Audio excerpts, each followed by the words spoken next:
All right, so hey everybody, it's probably Red with Arc Red Games. We just got a couple of quick notes.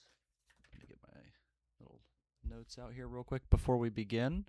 Okay, so first of all, thank you for commenting that I need to increase my volume. Hopefully, a couple of my little fixes have made it a bit louder, and I'll try to talk a little bit louder too, and get closer to the mic, etc. Um, as far as like technical stuff, there we go.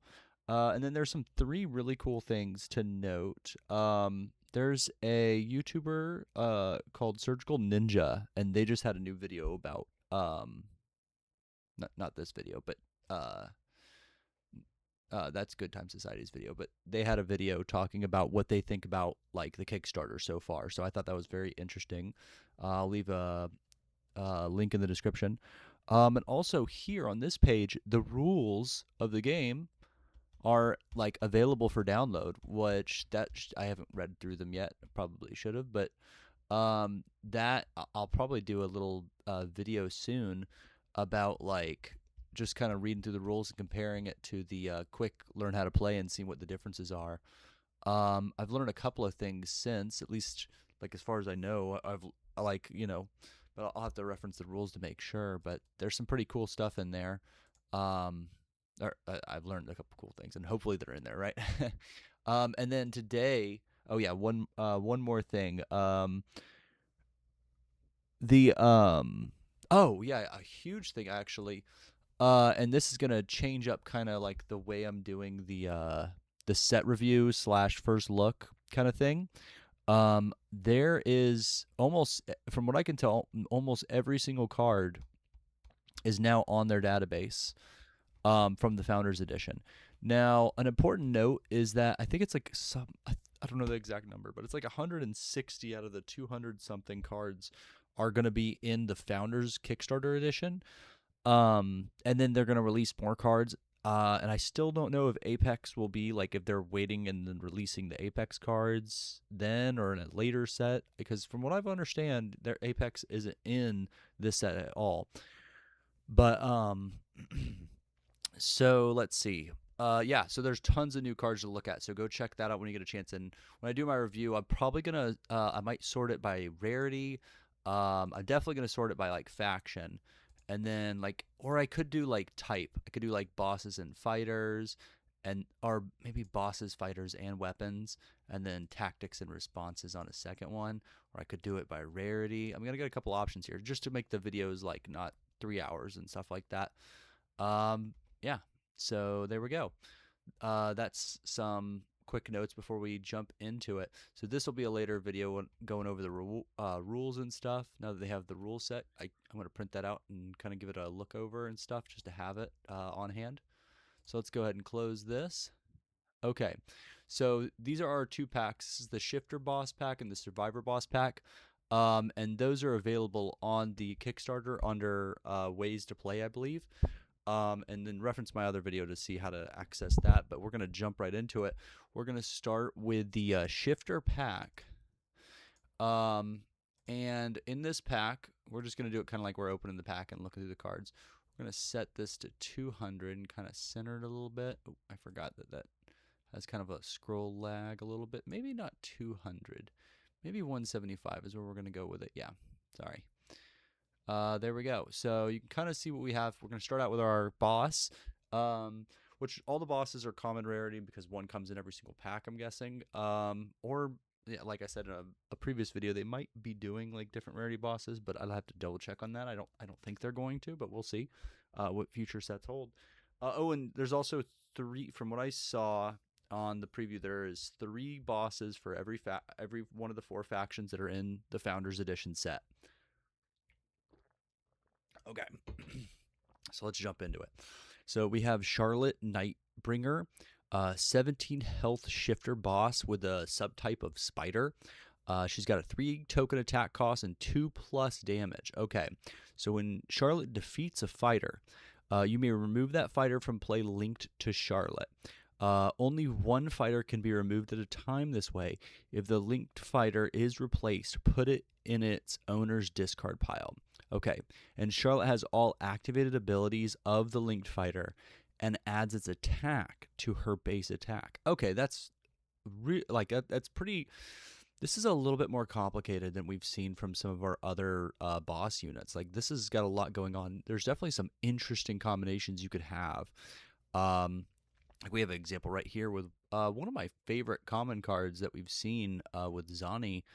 It has this block response, so that would be an activated ability, for example, and it's at response speed. So you kind of like are trying to pick as the game progresses and as Charlotte is taking out units, what unit you want her to basically be, or like replicate the abilities of, and then like as stronger and stronger attack abilities come out, it can make Charlotte have more opportunities to destroy them and gain that ability. Like if something has a really high attack cost, but Charlotte destroys it and gains like +3 attack, that's going to be insane. So even if it's not just for the activated ability, she's still going to get a benefit. Really interested to see how this ends up playing out. That seems really strong. It seems like there's a lot of different scenarios where this is going to be really good. And I'm assuming you cannot defeat your own fighters, so you kind of have to build around what your opponent is playing. And another quick note before we go in, I believe from what I've read, not from the rules, but from when I think it was on Reddit or Discord or something. Somebody mentioned it might have been in one of the comments. Sorry if it is. I should have double checked before I started. But really important rule: your team, and I'll double check on this on the rules video. So check that to just make sure, and check the rules too. Now that we all have access to a printout of it. But I believe the way it goes is that your team is your boss and your fighters, and I guess your weapons would be part of the team too. And so with that in mind, you can only have one of everything. Like you can't have two Zonies, and of course you can't have two of your boss. But so you can only have one of each named unit on the battlefield on your team. Yeah, so that's good to know. Definitely would change how deck building works. Like you might not just want, like obviously you'd want playsets of really strong responses and stuff, but as far as like going all play sets of survivors, unless they're really strong or they have like the ability to be utilized outside of just like being on your team, then it's going to be harder to just have play sets everything because you're going to risk kind of like the legend rule, having too many. Especially when you're limited on your hand, like your starting hand size. So like you have 4 cards, you gotta hope that you don't get like 3 copies of the same card and then one other card. That would be pretty troublesome unless it's really strong and can be used quickly. Okay, so moving on to Zani. We talked a lot about Zani in our first Survivor video, and like I said then, I think this card is really cool and really strong. Sort of like kind of invulnerable until you need her to like basically block for you. But level 1 health, 1 attack cost, and 1 attack Van Houten fighter from the Survivor faction. So Zani, nobody's fool, can't be attacked, and she has the response of pay 1 token and tap to block. So a boss or a fighter attacks this fighter instead. So that could be really really strong. I think that's like, it's especially for an early unit, the stats not very good. But having that low cost ability, like you can attack on the first round, especially since in this pack, we got to make sure we're talking specifically about the pack and not super about like constructed, because this is kind of your format here. When you print this out, this is your pack. Of course, we'll talk about constructed in later videos, but um, anyways, so yeah, just having a decent blocker. I don't know if, since you have to pay the tokens, but it is a response, it might be kind of better than what, I think it's called Warden. Let me double check. Let me double check real quick and make sure. I'm gonna use the same card I did last time. It's from, I know I can't, I just want to make sure I'm not telling you the wrong name of, oh, I can't even remember let's see. Double checking, double checking. Fish hooks, enforcer. Yeah, that's what it is.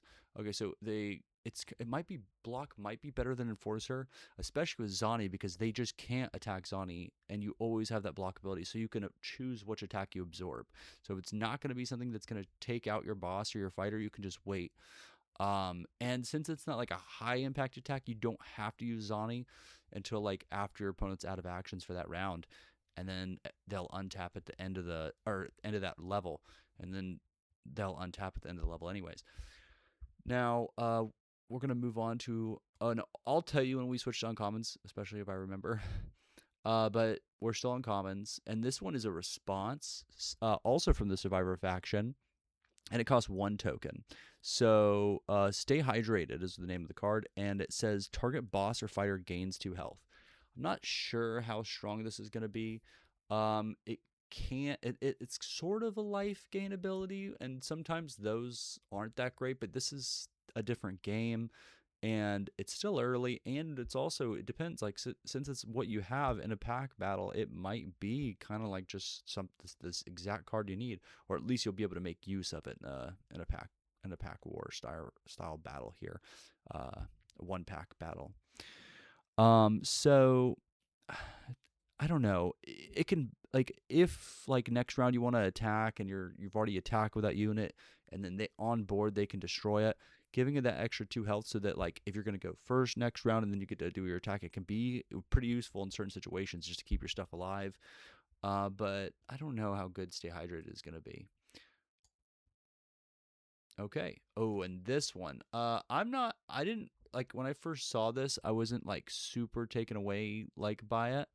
But like now thinking about it, and hearing a little bit on the Slay by Slay podcast about it, I think it might be stronger than I like on first look kind of thought about it. But I think it's pretty good. This is a 2 token cost response, and it's Echo Fade, part of the Mystic faction. And what it does is you put 2 -1 attack counters on target fighter. So that could be in response to one of their attacks. Um, and it can just now I don't know for sure, but I did ask and I got a yes on Discord, like a yes possibly. But not 100% sure. But I think that -1 attack counters and +1 attack counters like counterbalance each other. And for enhanced, like for some of the abilities they reference enhanced, this could just like make that ability not happen anymore. So that like is going to be better against like the synth stuff. Like if or I think it's modified. I think it might be called enhanced. We actually have this. Oh no, but we have we'll see over time. But yeah, so it's almost like one of those like blue instants that gives like a creature -3/-0 until end of turn, but it's also kind of like 2 -1/-1 counters, but without taking out the health. I guess that's kind of saying the same thing, but basically it's like permanent minus. It's more of like an enchantment that gives them 2 less power for something comparable, but an instant speed for 2 cost. Um, I mean, maybe in this, like, just basically, it could be like just makes that character completely useless, especially if they only have 2 attack. So they're getting in with a 0 cost attack, but now they have a 0 cost, 0 damage attack. Then they have to invest more resources in it. So basically, the unit's useless, and you don't even have to kill that unit as long as like it's not doing something else like a utility effect. So that may be pretty good. I'm thinking I think it's a lot stronger than I thought it was at first, especially from what I've heard. And I think in a pack battle, it's going to be excellent. Okay, so now we're on to Max, the Homicide King. It's a level 6, so we've jumped up in the levels real quick. Since we had some early cost and early token cost and early level stuff. But let's see. Okay, so it's a 5 health, 2 attack cost, and 4 attack vanilla card in the Synth faction and part of the Marquis faction. The Van Hootens have been some of my like favorite aesthetics, character wise, but I also really like the Marquis. This guy looks really mean. He's got, like I was saying last time, kind of like flaming laser swords. It's a lot going on. And he's not from the flavor text is not very nice. So I mean, pretty strong, really decent amount of health. And the attack is low cost. I mean, that's one of the highest attack values I've seen without like other other requirements. So it's a little bit more than just a vanilla card. That attack cost combined with that attack value is actually something. And in a pack battle, you'll take vanilla cards anyways. So I think this is good. Level 6 is very high though. Like one of the highest. 7 is the highest we've seen. It's only on, from what I've seen, one card so far. But now that we have the full checklist, pretty much, or at least as far as I know, most of the checklist, it's that's a lot. That's a lot of cards. So there might be more. We'll check that out as we do the searches, and I, of course, invite you to go check that out to kind of get an idea of. Mess around with that, sort it by different values, and kind of see what are our 7 drops, what are, that kind of thing. That might also be a really, really good idea, as sorted by level to sort through the cards. But we'll see how I end up doing it.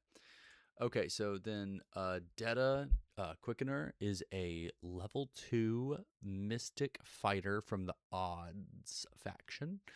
And I think they're kind of going for like a shinobi kind of thing here, with a green jacket. Looking like kind of casting some type of I don't know, uh,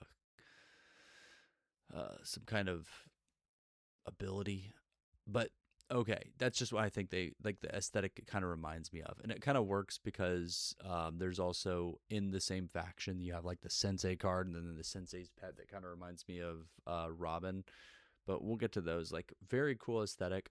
But it's a level 2, 3 health with 1 attack cost and 1 attack.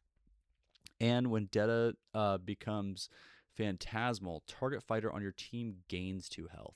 Okay, so that's another heal spell, but it's a little bit different because it's attached to a fighter's ability. So basically, you get the effects, or at least a very similar effect. Not a response speed, but you get basically a stay hydrated ability on this phantasmal. So it's a tactic speed, but it also gives Detta +1 attack. So yeah, I mean, then turning attack cost 1 for 2 attack, that's a lot better. The 3 health, it's okay, but it's level 2. Could have a little bit more, I suppose, but that's probably pretty good for a level 1 and level 2 fighter. But I think this is really cool, and it kind of does have a little bit more health if you count the 2 health that she gives to another fighter as part of the health pool there, because they have to deplete that to defeat whatever it is that they were trying to destroy in the first place. Okay, so let's move on. I think that's awesome. Excellent card there. Has a couple of different abilities on a common, which, oh, okay, so this is some like tips for playing Charlotte. So we'll leave that there for now. But we'll explore that and kind of see what they're saying with that.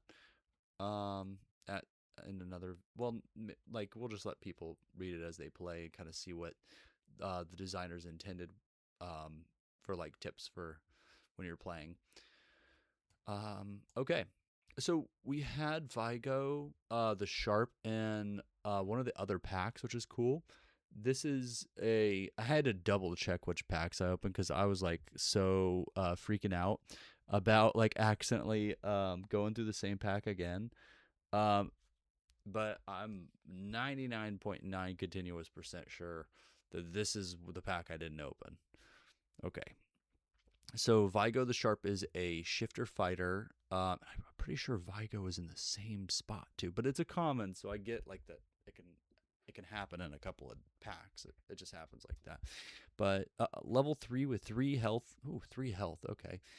And then 1 attack cost and 1 plus attack, and that you get that +1 attack for each player that discarded a card this level. And part of the Waddle. And so far, I've really liked the Waddle faction, kind of like birds, penguins, crabs, all kinds of cool stuff. This card, unless you have in the pack some discard abilities, it's very, very rare that +1 attack is going to happen. And then even then, it's temporary. If it was something with like counters, where you like put little counters on Vigo, like a +1 attack counter for every time that something's discarded. That would be different, but that's not the case. Okay, moving on to Chirp. Chirp teammate. Chirp, comma teammate. This is a level 2 fighter of the Survivor faction, and they're part of the sub faction of the Heralds.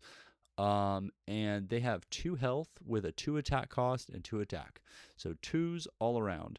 And then you can pay 2 tokens and tap Chirp to put 2 +1 attack tokens on target Survivor fighter. So very cool. Lots of 2s going on. And I like that they have kind of like the when you like are like doing boxing training or like kick fighting training, they have like that shield that you like punch or whatever, but it's like filled with shurikens or where they've blocked attacks. Very cool. All right, so this is 2 attack counters on target fighter every turn until they destroy Chirp seems crazy. Like, this is seeming like what you would want to do. You're not attacking with Chirp, but you're definitely buffing your team up, which makes this a very powerful. What do you call it? It's building over time. But yeah, it's definitely like giving your team that ongoing building ability. Yeah, you're building up your team. Okay, so wasn't there something else that did plus? Yeah. Oh, this would be really good in this. Kind of like just straight up counteracts Echo Fade. Yeah. It's like the reverse of Echo Fade, but it's not a response. Okay. So let's move on to Willie B. Newcomer. Another vanilla card, but level, just comparing it straight up to Max here. That's a level 6, 5 health, 2 attack, 2 attack cost, 4 attack. So with Willie B. Newcomer, you're getting the same amount or one less? Yeah, you're getting the same amount of health a level earlier, but instead of having a two token cost for 4 damage, you're getting 1 attack cost for 2 damage. Which, if they could just keep attacking, it would end up being the same. So over time, it ends up being the same amount of damage, but not really because over time, not really because you can only attack 1 time. So it's the same like ratio of attack cost to attack, but the speed in which Max does it is a lot faster. Interesting. Okay, so this card I have never seen before. I'm like 90% sure. And we have seen this. We saw this in one of the other packs. This is a level 1 weapon from the Synth faction. It's actually, that looks like Toolshed right there. That's Toolshed's gauntlet, and it's Jacked Hammer. Okay, so it is inspired by Jackhammer. Interesting. So this is a really low cost level weapon. You just pay 1, attach it to a unit, gives them +1 attack, and then if you want to change it to another unit, you only have to pay 1. So this would actually be like, well, we want to compare it to what it's in, but I mean, even so, like it's like a +1 attack counter that you can just move around as you're making attacks just by paying that wield cost. And the first time it's free. Even if your stuff is getting, knocked out, if you have extra tokens but not cards to play, it's going to be powerful to be able to and of course, if you have enough time to use these actions, you can keep moving this weapon. Okay. And kind of having the ability to wield a weapon, and as far as I know, you can wield multiple times a turn. There might be a rule that we find out later that makes that not the case, but as far as I know, that's the way it goes. And then Motrina, Step Monster is our next card, and it's also a common, so we're still in commons, but next card is going to be an uncommon. This is a level 2 fighter from the Joneses, and it's a synth. So she's part of the synth main faction, and the Joneses is her sub faction. Okay, so she has 3 health, and then 1 attack cost and 1 attack. And then when Motrina enters, wield up to one of your weapons to target fighter on your team. Then you can pay 1 and tap to wield one of your weapons and play to target fighter on your team. Okay, so once again, when she enters, you get that ability, and then if you want to do that again, you have to pay a token for it and exhaust Motrina for that turn. Okay, so this comes out pretty early. Seems like it would be a little bit better later once you had more weapons, but like sitting right there next to this, it's a like if your unit already died and you don't want to pay that wield cost, you do save on that. It seems like it would be like really good with higher wield cost weapons later in the game, though. That's just my opinion on it. But it seems good. Okay, so moving on to the next card. Okay, I really like this card. Ryle Unchecked. Let's see. Scooching down a little bit. Okay. Whoop. Okay, so this is a level 3 shifter fighter from the Shambles sub faction. Okay, so 4 health, 1 attack cost, 1 attack. And I like that this has got a little bit more health. I mean, even more would be better, of course, but level 3. Okay, I'm kind of seeing like over time as we read more of these where like the health amounts sit. You got your like level 1s and 2s usually have about 2 or 3 health, and then 3 or 4s are going to have like your 4 and 5. So like kind of seeing that. And of course, those values can always change depending on how much utility. And then the attack cost and attack have their buttons or levers for the designers to move as we see these characters. Okay, so 1 attack costs 1 attack, but when Ryle deals attack damage, you deal 2 damage to Ryle, and when Ryle is dealt damage, deal that much damage to target boss or fighter. So I kind of read those backwards, but it's basically when Ryle gets damaged, has 4 health, so they can take a hit. They're going to deal 2 damage. And then when they attack, they're going to deal 2 damage themselves and then 2 damage to a boss or fighter as a result. Kind of like its own, it combos with itself, kind of. Actually, since we've seen a couple of healing cards, those are going to play really well in this pack with Ryle. Very interesting. That's going to give you more, like, ironically, your healing spells and healing abilities with Deta. That's going to give you, like, continual burn, which is awesome. So Ryle will be able to stay and play longer. Okay. So that's our first uncommon. Our next uncommon is Best Offense.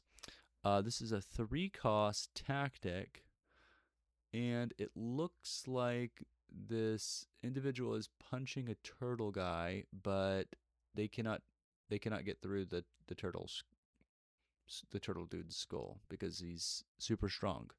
Okay, so deal damage to target boss or fighter equal to the greatest health among fighters on your team. So it's kind of like your defense. I mean, yeah, best offense is good defense. So now I wonder if that's greatest current health or greatest health stat. And in this case, as opposed to like fortify, I'm assuming it's greatest current health. Yeah, and so this is a burn spell too. So you can kind of just, and since it's in Sense faction, you can play Grammy Picker Upper, and that's 7 damage. I mean, hard to do in the same turn. And if it is current health, then if they take damage, it's not going to be as good. But if they're getting any health bonuses from any of the weapons, which I gotta see if they have any weapons that give any health bonuses. But I mean, you can fortify, and then oh my gosh, it's going to be crazy. Really interesting, like high potential burn spell. And then even if not, if you have a unit you want to destroy, it has that potential too. Comes out late though with a 3 token cost. And it's not a response, it's just a tactic. Okay. Kind of looks like it would be a response, but like from the art, but I don't know. Okay, and then Sage Fair Fighter is a level 5, and she's a mystic faction from the Odds sub faction. She's got 2 health and then has 1 attack cost with 1+ attack. And when Sage enters, destroy up to 1 target weapon. Sage gains health equal to the level of that weapon. So kind of a late game utility piece if they have something very powerful that's a weapon. You can plop this down and you're going to like give her a stab boost. So that 2 health is very it's not correct. It's not the whole story. As long as you can get at least one weapon, like even if it's like a level 2 weapon, still going to give her, 4 health.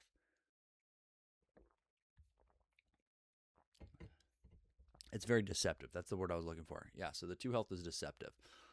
Um so when Sage attacks, you're going to roll a 6-sided die. And if you roll a 4 or higher, Sage gets +1 attack this level and roll again. Okay, so this is pretty crazy. It's sort of kind of like a coin flip ability where you can have, and you see this in Pokemon and stuff. I don't know if they still do this, but I remember cards where you would like just flip until you get a tails, and then so in this case, you're rolling a dice and you just keep rolling until you roll a 3, 2, or 1. And so there's like the chance that you could just on turn 5, if you swing in with this, if you high roll, you could deal like a lot of damage, but it could also just be 1 damage. I mean, this is, every time you roll, it's got a 50% chance. And then I think there's some kind of like statistics, like math thing you can do where you can find out what your chances of rolling 4, 5, or 6 twice compared to once, and then like onward to 3, 4, 5, 6 times to kind of see what your like actual statistical damage is. But it would form like a curve, like a bell curve, sort of thing. I'd have to Google that one.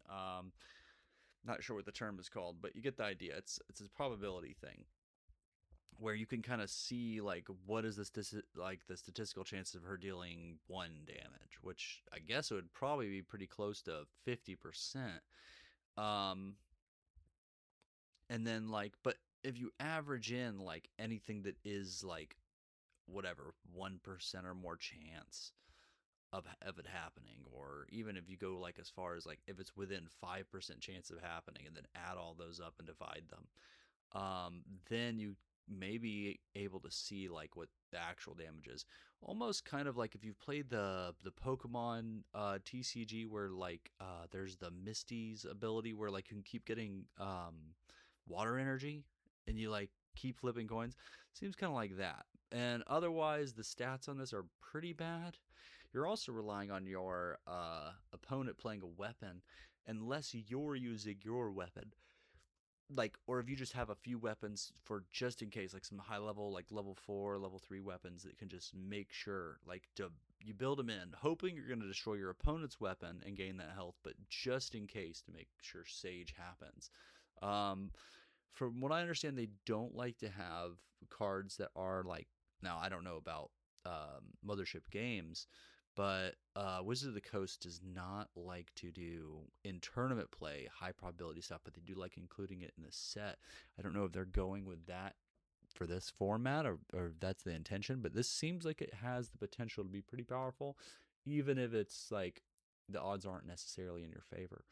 I mean, this has got some variance to it.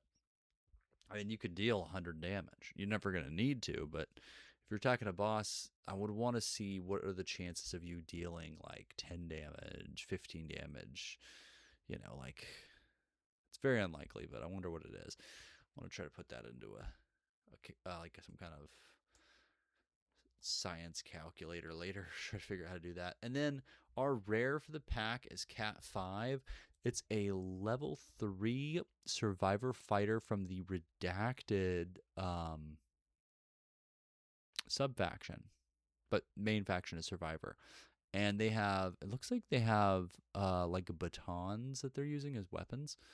Level 4 with a 3 attack cost for a 1 attack. Okay, that's pretty decent health, but that is an outrageous attack cost. Let's see what else is on this to see like why it's so high. There's got to be something. I mean, this is rare, right? So when Cat enters, you gain a token for each other survivor on your team. Okay, so this is kind of like the cash money card where you're gaining tokens. That's another thing we've seen in survivors. And then when Cat deals attack damage, she deals that much damage to another target boss or fighter. Okay, so she definitely wants her attack ability to be increased. But she gets to, like, when she deals the attack damage. So she has to target two things from what I understand. Whatever she attacked, and then another target. Because it does say another. It can't be the same one. Maybe another is referring to, like, another from her, but I don't know the rule specifics on that. I have to ask. But that is really cool. Because you're getting, I mean, it's 3 costs, but you're getting split 2 damage, and then any amount of +1 attack counters, or any weapons, or any like team buffs, anything like that, or uh, like, what do you call them? Tactics that help out units. I mean, there's a lot of ways to make this really, really good. She kind of like has double strike, but you get to choose the second target. Wow. Okay. So that's a great rare to have. I mean, we don't have a plethora of weapons, but we do have some ways to get those +1 attack counters in this pack. And then auto wielding is good. Yeah, I mean, there's some. Yeah, let's see. Yes. Oh my gosh, chirp in combination in this pack with Cat 5 is going to be really strong, from what I can tell. Um, let's see. Yeah, that might be our only like main synergy there, but there's some pretty cool stuff in this pack. And I think that, like, there's a lot of there's so many things you can do with just one pack in this game. It's crazy. All right, but let's go ahead and move on to our next pack real quick. Let's zoom it into 175. And this time we're talking about Sky, Unlikely Champion. Okay. So, like, I open these 2 packs at a time, so it's kind of like what pack they're versing. So we'll try to do a little bit of a comparison to what they end up getting. It's gonna be very easy for Willie B newcomer over here, because we just saw him in the other pack, and he's also kind of less complicated card, pretty straightforward. Okay, so Sky Unlikely Champion is a survivor boss, and they are a warrior subtype. They've got an attack cost of 3 and an attack damage of 2. When Sky is attacked, he gains agility this level, and Sky's attack cost is reduced by 1 for each survivor fighter on your team. Okay. Wow. Okay, so he wants you to buff him up, and he wants you to have a lot of fighters. This card, pretty awesome so far. Let's read that last ability real quick. 3 tokens and tap Sky to reveal cards from the top of your deck until you reveal a fighter and put it into your hand. Then put the rest on the bottom of your deck in a random order. Okay, reveal cards from the top of your deck until you reveal a fighter. Okay, so this is going to help out that second ability. I mean, all these 3 abilities kind of synergize together. The attack cost is kind of high, but 2 attack damage is pretty good. And as that's reduced, once you get it to 0, I mean, that's going to be incredible. Especially with agility, getting an attack twice for 2 damage, that's 4 damage a turn. You just have to maintain your amount of survivors on your team. And then, like, if you, like I was saying in the survivor video, if you have, like, it doesn't matter if you have exactly 3, you can have 5 or 6, and then those are kind of like your backup, so they can still destroy like 2 or 3 fighters in that case, and then you still have a 0 cost ability once your turn wheels around. Yeah. Now, the when Sky's attack depends a lot on what your opponents do. But with that ability to keep drawing cards and build card advantage over your turns, including with agility, they're going to be wanting to attack Sky. But I mean, yeah, they also want to they want to increase the cost, so they're kind of incentivized to attack your survivors. Which, I mean, being incentivized to attack your fighter units instead of your boss is pretty good because it's saving you health. Yeah. So seems like he's got a, like, definitely would be. Oh, and it doesn't say survivor fighter on the reveal cards from the top of your deck. It's any fighter. So that's going to be very key here, because it's going to synergize better with a pack of a bunch of different units. Now, his reduction ability is specifically survivors. Okay, and it looks like we already have some. Looks like we've got, okay, so Willie B we just talked about. but we'll read them out real quick just in case you're listening instead of watching. Level 5 fighter, survivor fighter from the Heralds. So he's a level 5 fighter with 5 health, 1 attack cost, 2 attack. That's it. Simple vanilla card. But 1 attack cost, 2 attack is decently priced. And in this case, he helps reduce Sky's attack cost. Okay, so we've got Peacebook, Living Legend. So he's a level 3 survivor from, fighter from the survivor faction, and he has a subtype of artist. He's got 3 health, and he has 2 attack costs with 2+ attack, and he's kind of like covered in this mosaic of tattoos. Very interesting, very cool. Okay, so he has the ability Stealth. He can't be attacked the level he enters play. So he's at least going to be able to get like an attack in unless they have some sort of tactic that can remove him. And additionally, Peacebook gets +1 attack when attacking Mystics. So that's going to benefit, since you're playing in a pack battle, it's going to increase the likelihood that you're fighting, at least like you'll gain that plus attack bonus some of the time, and having 2 attack costs, 3 damage is pretty good for level 3, I would say. The 3 health is all right, but would have been nicer with 4. Doesn't seem that bad though. The stealthy really helps though, increases the survivability, so the 3 health isn't as big of a deal.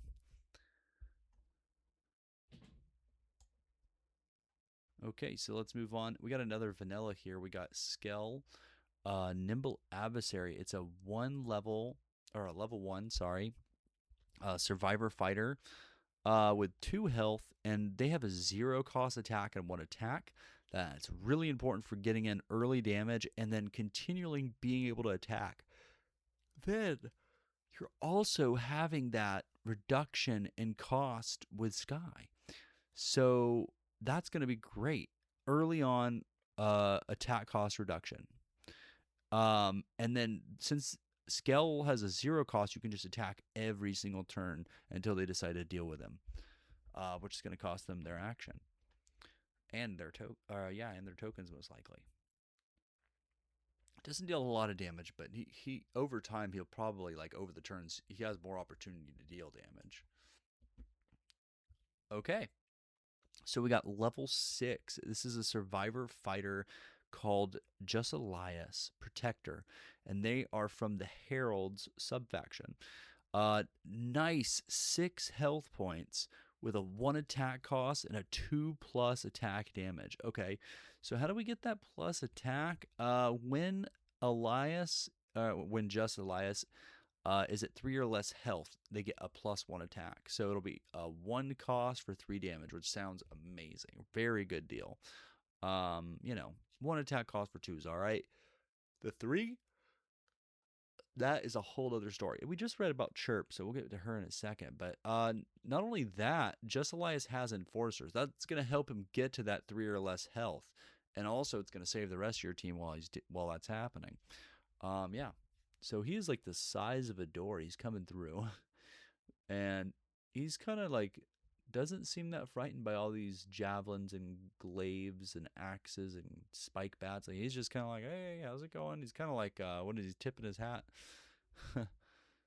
Yeah. Really, really tough looking guy right here. And I mean, he has the 6 health and the damage to back it up. Okay. Moving on to Chirp, teammate. We just talked about her in the last pack. But we'll read out her stats. They're all 2. So level 2, health 2, token cost of attack 2, and attack damage 2. And then she's from the Heralds. I already said that before. You could pay 2 tokens. This is her ability. Pay 2 tokens and tap her to put 2+1 attack counters on target survivor fighter. So that's a real good card to get in this pack, because there's a lot of survivor fighters, because that's kind of, I'm guessing, the synergy pack that Sky has, because that's what his ability synergizes. One of his abilities synergizes with that. So that's going to be really good, because there's a lot of targets to put those +1 attack counters on. And I think I missed that it's a survivor fighter last time. I think I might have said something that was not correct. a second ago, because she can only target firefighters, but she can target herself. So she'll always have a target. She'll just get stronger and stronger, but she wants to put on something with a little bit more health to back it up if she has an opportunity. Like Willie B would be a good target for that. Just Elias. Yeah. Okay, then there's some tips for Sky, just to kind of get an idea of how he plays and what your goals are with him. So I'll leave that if you want to pause and read that. And then we're moving on. We've got, another Motrina. Is Motrina in 3 of these packs? Please tell me I didn't already read this pack. I know I haven't, but still. Yeah, so, I mean, they're common, so it's going to happen. But this is looking great so far. There's 2 more fighters, and that's kind of his thing, is drawing fighters. So we have, and this is kind of a little bit of a, we'll get there, but Eliza Doolittle, level 1, 3 health, 2 attack costs with 1 attack damage. Not that great. And unless we have some shifter units, it's her next ability doesn't even matter. And I don't think we have any shifter units at all on this team. So, but a level 1 with 3 health, and it's something. And if you have nothing else to do, you can spend those tokens at attack. So yeah, it's not terrible. It's just would rather have had it on a shifter heavier team. But she gets +2 attack as long as you have a shifter on your team, or at least something to change a faction. It can happen like that though. Like, I mean, it kind of like gives the character a second life where they're able to play out at a completely different power level. So in some situations they're great, some situations they're not, even from deck to deck as you open these boosters, which is really interesting. But in this case, it's not good for the pack itself, but for the game, I can see the value in that. Okay, and then we have Motriana for a 3rd time amongst these packs. And she's I'll read out her stats real quick and quickly go over kind of what she does. Level 2, 3 health, 1 attack cost, 1 attack. Okay, so I mean, after looking at Liza, it seems a lot better, but it is a level later. So, and then also she can instantly wield when she enters play a weapon to any target fighter on your team.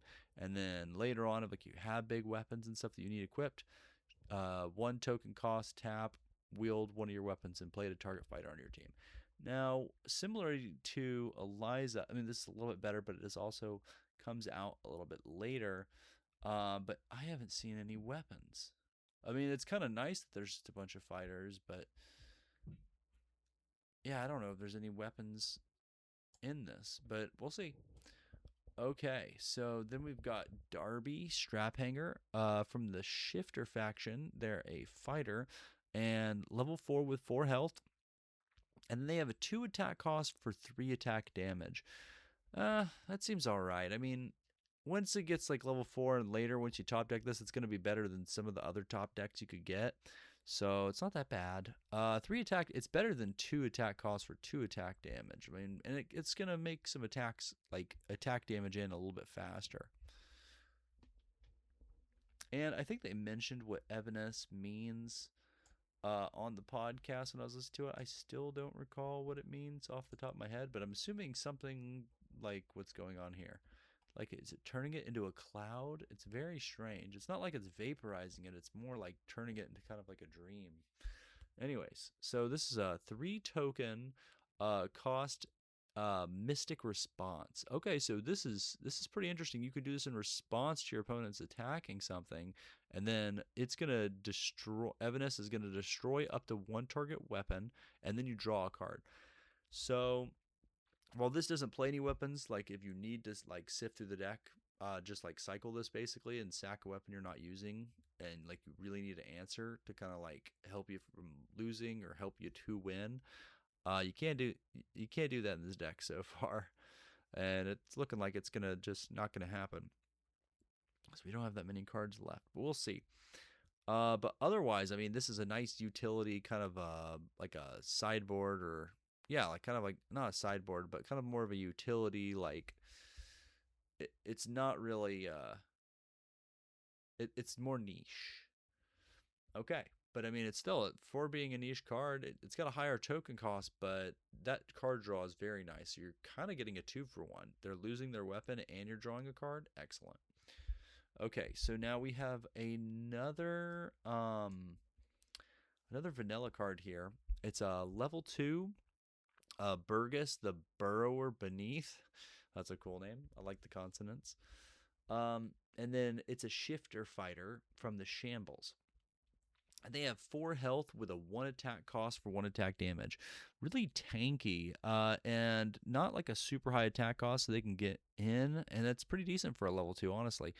The lack of abilities kind of leaves like a little bit worse than it could be, but it's nice to just have a 4 health early on. I mean, comparing it to Darby here, lower attack cost, a lot less damage, but the same amount of health 2 levels earlier.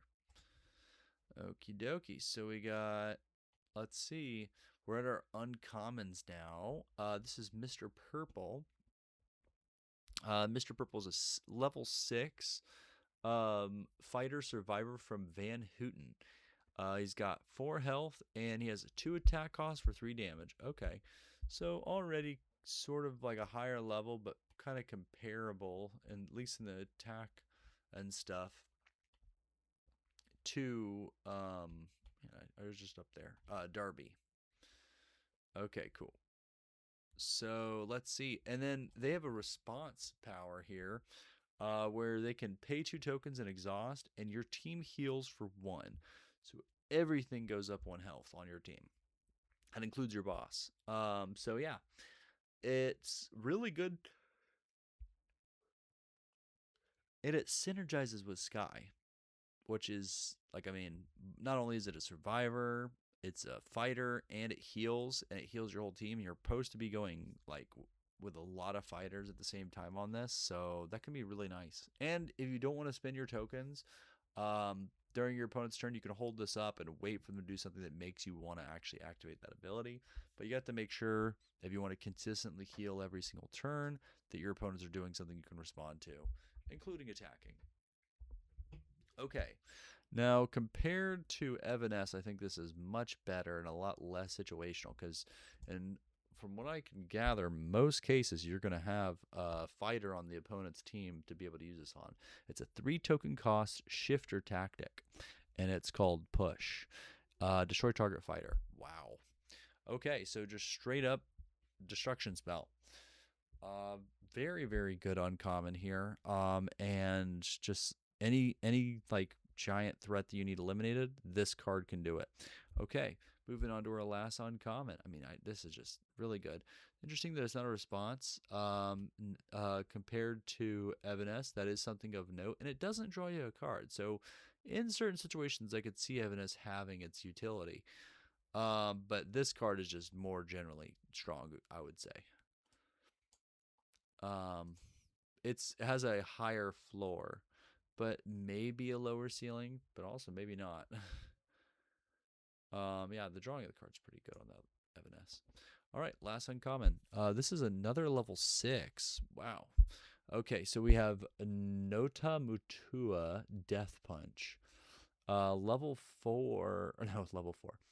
Level 6 with 4 health, and it's a synth fighter from the Endlings. Okay, so it looks kind of like a chair with laser beam arms.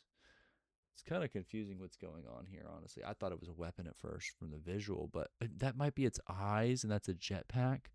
I'm not sure. Oh no, it's got treads. It's kind of like a Nepter kind of. Okay, but either way, it has a 3 attack cost for 2 attack damage. So it's got a little bit of health. It's better than 3. And the attack is kind of expensive. Let's see what this thing can do. Armor 1. So you prevent the first 1 damage each level that would be dealt to this. So that's going to be nice for keeping it alive. That 4 health is a lot better than it seems, especially if it could survive for a level and then get that benefit twice of that armor. It's like an extra 2 health. And then also, Nata Mutoa has 2 token cost, tap, and destroy target fighter that was dealt damage this level. Wow. Okay, so we've seen this kind of ability be you know, in other games not as strong. Like you gotta, I mean, but in this game, since you can directly attack fighters, you can make sure that like one of those one damage hits ends up being destruction for your opponents. So this can be really powerful. I can see this being very nice. It's like deal infinite damage if they've taken any damage. It's kind of like a very good finishing move on any unit. But they have to. It's not that if they're damaged. It's if they've taken damage this turn. Sorry about that. Okay. Sorry, I was sipping my water. Okay. Let's get to the rare. Okay, last card here. And we have a Tactic. Oops, sorry. Okay, so this is 5 token cost. Let me scroll a little bit up. There we go. 5 token cost Tactic. And you can choose one. Distribute up to 5+1 attack counters among fighters on your team. So you can kind of like make sure that you don't overly focus on one fighter. Or you can just pick one. And just give it, like, if it's a 0 cost, if it had 1 attack, you can just make it a 0 cost 6 attack and just hope they don't destroy it. But the ability to like split it apart onto the other units, especially with lower or no attack cost, can be really good. Now it can't go on your boss, but it can go on your fighters. And then you get, is it okay? Let me read that again just to make sure. Distribute up to 5+1 attack counters among fighters on your team. Yeah, so you can have like 3 and then 1 and 1. As far as like read it, that's how it works. And then the second one, so you're choosing that, or you can draw a card for each fighter with a counter on your team. So this is actually pretty good in duplicates and with a build around where you're getting a lot.